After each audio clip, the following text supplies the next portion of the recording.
Peace and blessings, beautiful people. Peace and blessings. And this is Empress Imani. And Empress Alisa. And welcome to this episode of Sacred Love Lessons. So in this episode of Sacred Love Lessons, I just want to wish you a happy grand junction. Today is the grand junction between Saturn and Jupiter. Now, what does that mean? It means that those two planets are becoming closer to each other. This phenomenon is called the Christmas star, and you're supposed to be able to see it. I'm not going to be looking for it. I just believe that it's there. And what this does, this energy, shift in energy, it sets the tone for the next 20 years. Now, it's been about 400 years since this has happened before. So it'll set the tone for the next 20 years. It's all about returning to self. It's about completion, new beginnings, expansion, and exploration. Now, that's the astrology part of it. The numerology part, today being the winter solstice, is December 21, 2020. Now, we break that number down. That's the number 10, which means completion, new beginnings, independence, and infinite potential. Now, if you're looking for endless possibilities, you're looking for the magic to happen in your life, this energy is for you. This energy will not work for people who are stuck in the past, people who are codependent, people who are controlling, lazy, or low-vibing people. This energy will not work for you, because in order to partake in this shift, you have to go with flow, right? You have to be open to receive and open to endless possibilities. So how can you use this energy to work for you? Well, first of all, if you want healing, then you want to practice forgiveness and releasing the past, right? So what is forgiveness? Forgiveness for me is just releasing resentment and anger. It doesn't require that the other party that I perceive to have offended me in some way or hurt me in some way, they are not required to be present. I don't need to talk to the other person. The other person can be gone, transitioned on in another dimension. Some people call that death. But they could have left and be in another dimension. I can still forgive that person. Forgiveness does not require an apology from the other person. Forgiveness is all about you. It's all about releasing anger and resentment when you think about the other person or you think about the event, the episode that occurred, releasing that anger and that resentment. Yes, I would agree with that, because we have to just admit it. Whether it's intentional or not, people hurt other people. And so sometimes we hurt each other, but forgiveness is the beauty of all of it. It allows us to heal ourselves and move on. And like she said, we don't need the other party's participation in order to forgive. Forgiveness is all about healing yourself and releasing and letting go so that you can move forward. Right. And then another thing too, a lot of people think when you forgive someone that you have to receive that person back into your life. And that is not so. We do not believe that here. Forgiveness is not about reconciliation. Those are not the same things. Yes. So you don't have to bring that person back into your reality, your experience. You don't have to have a relationship with that person or anything like that. You don't need an apology from that person. All you need to do is release the resentment and anger. Now is the time if you need to do that. This is an amazing opportunity to do that during the Grand Conjunction. Yes, because forgiveness is not saying, hey, I approve of what you did all of a sudden. It's not that. So it's not welcoming. It is saying, I release the anger that I held against you for that. I release the resentment that I held against you for that. And now I can move forward and I can heal and I can continue to live my life to the fullest. Right. Another importance of forgiveness is that forgiveness, when you forgive, you improve your mental health because your mind is no longer focused on, the event, the episode. You're not ruminating on that. Also, your heart chakra, when you practice forgiveness, your heart chakra does not close. So your heart is open. Now, the opposite of that, right, is unforgiveness. When you operate in unforgiveness, you block your manifestation ability, you block your abundance, your heart chakra will close. More than likely, you will become bitter. You will be angry. Those feelings and emotions will begin to set in your body, and it can result in negative results within your body. Yeah, because forgiveness is choosing. It's a choice. It's choosing to rise above whatever that situation is so that you can heal yourself and not suffer some of the consequences when it happens for unforgiveness. When you choose to rise above, you're making the choice to say, hey, I'm moving forward with my life despite what you did to hurt me. Right. So that's one way to use this grand conjunction energy in your favor. A way to heal is to practice forgiveness. Another way, the second way to use this energy in your favor is to co-create with the universe, right? To practice meditation. Now, when you do this, we're focused on the intuition, and your ability to co-create with the universe, right? Yes. So the intuition is like a muscle. It's your spidey senses. It's your superpower. Everyone has it, but some are more equipped than others. If you have a lot of water in your chart, more than likely you're very intuitive. You may have psychic abilities and things of that nature. If you don't, let's say you have no water in your chart, you still have an intuition. It just may be that you have to work a little harder to develop that muscle within you, but you still have it. So one way to develop that muscle is to practice meditation. I would agree with that. Meditation is where I go for answers because it's in that silence that I can hear. I get my intuition. I can hear my own voice, the voice of God, and I can learn what my path and get some answers.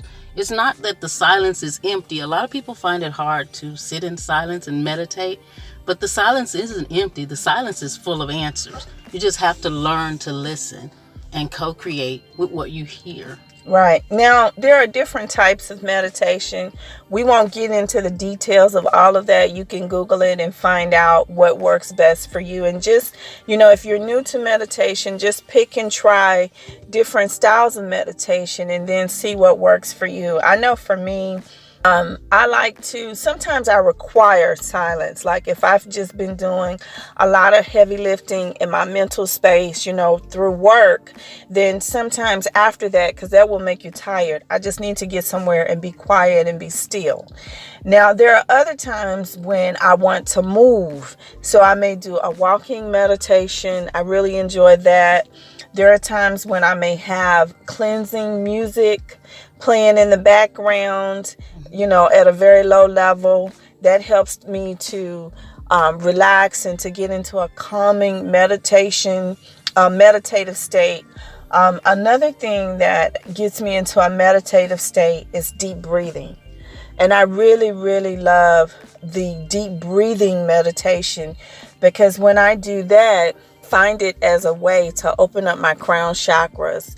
When my crown chakra is open, I can get spiritual downloads just like on an accelerated pace. Yeah. Okay. And with me, I have a meditation where I do like silence with the music playing. That works really, really well for me because I generally start my meditation off with what are the intentions I want to set for that meditation. What would I like to gain the answers for in that meditation? So once I do that, then the music that calms me, and I can just listen in the calm, and I visualize a lot when I'm meditating as well. And so like she said, you have to find what works for you when you meditate. But meditation is one of the ways that we can listen to our intuition and co-create at the same time with the universe. Right. And just start off a little bit at a time. They have one app that I really, really enjoy is the Calm, CALM, the Calm app. You can go to the Google Store, Play Store, or the Apple Store, and you can find it on there. And it's Calm, CALM. And they have mindfulness meditations. Some of them are as short as 1 minute, where you can do the 1 minute meditation. Those are very good. If you're a beginner and you're just getting started and you're trying to find your way, that's a good way to get started. Yeah, and they have YouTube videos where they have just music playing. And Audible has a lot of free things. If you're a member of Audible, a lot of free podcasts and a lot of free so-called Audible books or just music and just things that you can use for meditation. So there's a lot of places you can go and look to find what works for you. The third thing that you can do to use this Grand Junction energy in your favor is to practice gratitude. Gratitude is an amazing tool that you can use to increase your manifestations and your abundance. Yes, I would agree. Gratitude is truly the foundation to manifesting the life of your dreams. You have all the power to create anything that you truly desire in your life simply by starting with being grateful for what you already have. Yes. When you are grateful for what you already have, then you'll see that more of the goodness will come to you and the abundance will come to you. You will see that the things that you desire are now manifesting in your life. Right. And what gratitude is, it's just you giving thanks. You giving thanks and you showing appreciation for what the universe has already given to you. Right? A lot of times we take things for granted because we have it every day and it just becomes a norm, right?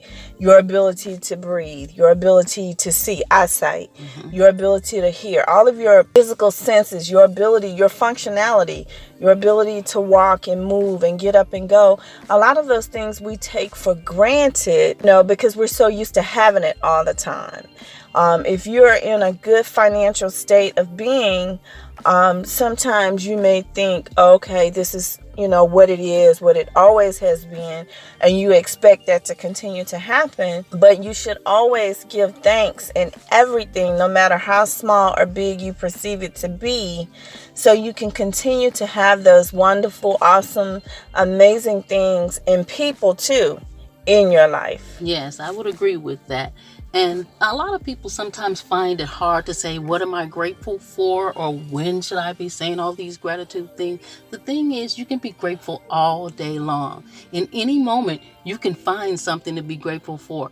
And especially at the times when you see that you have let negativity seep right in that moment, when you realize that, just pop out 3 things that you're grateful for, and you'll just reverse that energy all the way. I know what I do is that there was this situation where it was time for me to get up and go to work, but I really honestly didn't feel like getting up going to work. Now I'm working from home, okay, keep that in mind. I didn't feel like getting up going to work. And so instead of me saying I don't feel like getting up going to work, even though I thought about it, out of my mouth I started saying, I'm grateful for my investor. I'm grateful that I have an opportunity to serve my clients today. I'm grateful for my intellectual capacity, for my skill set as an attorney.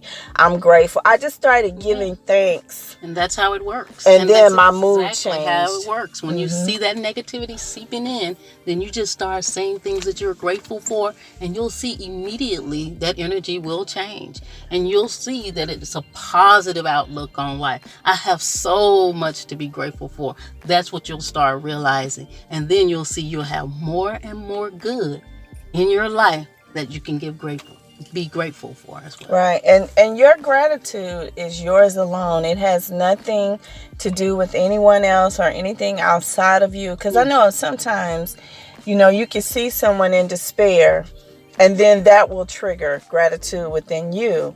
But you don't need that. Yes. You can just be grateful all on your own, just whenever, just solely by looking at you, your life, your reality, your experience. You can be grateful within that. Ways that I practice gratitude, I practice verbally just throughout the day, giving thanks. I also do prayers of gratitude, giving thanks to the Most High. I write in my journal. And you can find their journal, the Sacred Love Lessons journal, at sacredloveshop.com. I write in my journal. I use it all the time, especially for real important energy shifts like today. And I write down what I'm grateful for. I let the people know that that are in my reality, that I'm very grateful for them. A lot of times I may send out texts. Some people get a little nervous thinking that something is wrong, but nothing is wrong. I just want the people that I'm grateful for in my life to know that I'm grateful for them. And then sometimes I will even go so far as to post on social media, big thanks to all of the people who have helped me, supporters, clients, Patreons, customers, listeners, just wherever you are in the world, big thanks to you. Because we would not be here, but for you helping us co-create with the universe. So big thanks to you.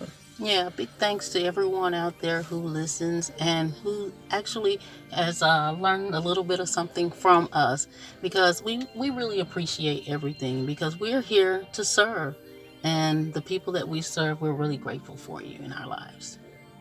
Okay, so the fourth way to use this energy shift in your favor is to be your own best friend. Now, Yes. Being your own best friend, this will help you connect with your soul tribe. We all have been called to some place or another, and sometimes it takes a little while to figure out, exactly who you should be connected to. But one way to get there is to be your own best friend. How do you be your own best friend? First, you want to honor and affirm yourself. You want to invest in you. You want to show yourself self-care, self-love. Shout out to all my lovies that are on the I Love Myself self-love journey. We're on day 82. We're going to 90 days, you guys. We're almost there. This is day 82. Shout out to you. But those are ways where just little things that you can do to invest in yourself every day. And you guys know that I'm real big on mirror work. You can look in the mirror and just say to yourself, I love you. Don't wait for someone else to tell you. You can tell yourself, I love you. You are beautiful. You are worthy. You can say those things to yourself in the mirror, right? And then if you're not looking in the mirror and you just want to write it down, you can go back to the who am I? I am self-love. I am self-respect. I am self-compassion. I am self-worth. I am self-value. And that's a way to affirm yourself. So I would agree with that. I use the I ams a lot. I listen to a recording that I did for myself with I ams. I just recorded myself saying a lot of I ams. And so sometimes I just listen to that. And that's my own voice affirming me once again. I truly believe in self-trust and self-compassion. Those are two of my foundations and fundamentals in my life, because I have to trust my intuitions and I have to be compassionate with myself. If there's ever a misstep or something that comes up that's challenging for me, I have to be compassionate with myself as well. So those are two of my key foundations for honoring and affirming myself and making myself feel loved, self-love. Right. And then the final way that you can be your own best friend is to learn your lessons. Learn your lessons. I know for me, coming up in school, I was always the AP student in all the advanced classes. In my life, some areas I have been the advanced student. Other areas I've been on the short bus. On the magic school bus. Yeah, in school, like you said, straight A student all the time, never made a B, never made a C. All of those things were true, but in my personal life, there was some times where I probably had, D minus, maybe even an F, because I didn't learn the lesson the first time. Yeah, I got had to go back and get it again, and sometimes again and again. But the fact is, I learned my lesson. Yes. Eventually, I grew, I evolved, and I know now. And we're here to tell you, learn your lesson. Yes, that is the most important way to be your own best friend, is to learn your lessons. And you'll see how much better life will be when you learn that lesson. The first time. Of course, you're going to be tested after you learn that lesson. Yes. But that test is to see, do you still know the answers to the test? Yes. Do you still know the answers to the test? Because you better do right, because you know what happens on the other side when you get these answers wrong. Yeah, you're going to end up being in the wilderness for 40 years when it was really an 11-day trip. Yeah, 11-day journey. It took 40 years. 40 Think years. about that. Learn your lesson the first time. Yes. So that's all we have for you today. We just really wanted to come and just share ways on how you can use this energy shift in your favor. And just to recap it all up, the first thing you want to do is to practice forgiveness, practice meditation, practice gratitude, and then practice being your own best friend. We thank you for supporting us. The year 2020 has been amazing. It has been a thriving year in spite of world events. It's been a thriving year for Sacred Love Lessons, for Empress, Alisa, and myself. And for that, we're so grateful. Yes, and we thank you for being a part of this journey with us. If you would like to stay connected, I'll put links in the bottom where you can see all the ways you can stay connected to us. Come over to sacredlovelessons.com. We are here, and we're going to continue to bring you great content throughout the year 2021. And until we speak again, be the light. Be the light.